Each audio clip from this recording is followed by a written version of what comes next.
लक्ष्मण जी क्यों नहीं सोए थे संपूर्ण वनवास काल में? जाने इस रोचक तथ्य को। रामचंद्र जी को जब उनके पिता दशरथ राजपाट सौंपने वाले थे, तभी उनकी दूसरी पत्नी कैकेयी को उनकी दासी मंथरा ने खूब भड़काया। मंथरा ने कहा कि राजा तो आपके बेटे भरत को बनना चाहिए। इसके बाद कैकेयी ने राजा दशरथ से 2 वर मांगे। पहला, भरत को गद्दी मिलनी चाहिए और दूसरा, राम को 14 वर्ष तक वन में रहना होगा। राजा दशरथ को अपनी पत्नी के वर पूरे करने पड़े। जब रामचंद्र जी वनवास के लिए अयोध्या से निकले, तब लक्ष्मण जी ने भी उनके साथ जाने की इच्छा जाहिर की। लक्ष्मण के वन जाने की बात सुनकर उनकी पत्नी उर्मिला भी साथ जाने की जिद करने लगती है। तब लक्ष्मण अपनी पत्नी उर्मिला को समझाते हैं कि वो अपने बड़े भाई और मां समान भाभी सीता की सेवा करने के लिए जा रहे हैं। अगर तुम वनवास में साथ चलोगी तो मैं ठीक तरह से सेवा नहीं कर पाऊंगा।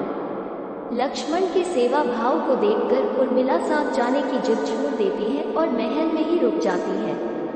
वन में पहुंचकर लक्ष्मण भगवान राम और सीता के लिए एक कुटिया बनाते हैं। जब राम और सीता कुटिया में विश्राम करते थे, तब लक्ष्मण बाहर पहरेदारी करते थे।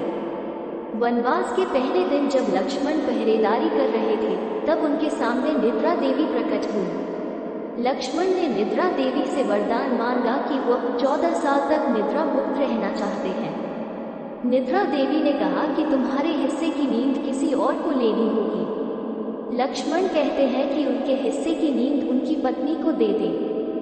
इस कारण लक्ष्मण 14 साल तक नहीं सोए और उनकी पत्नी उर्मिला लगातार 14 वर्ष तक सोती रही।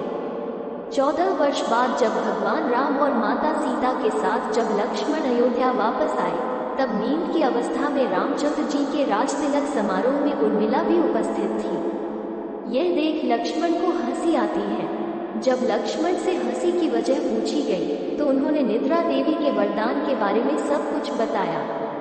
लक्ष्मण ने कहा कि जब मैं उबासी लूंगा, तब उर्मिला की नींद खुलेगी। लक्ष्मण जी की इस बात को सुनकर सभा में मौजूद सभी हंस पड़े।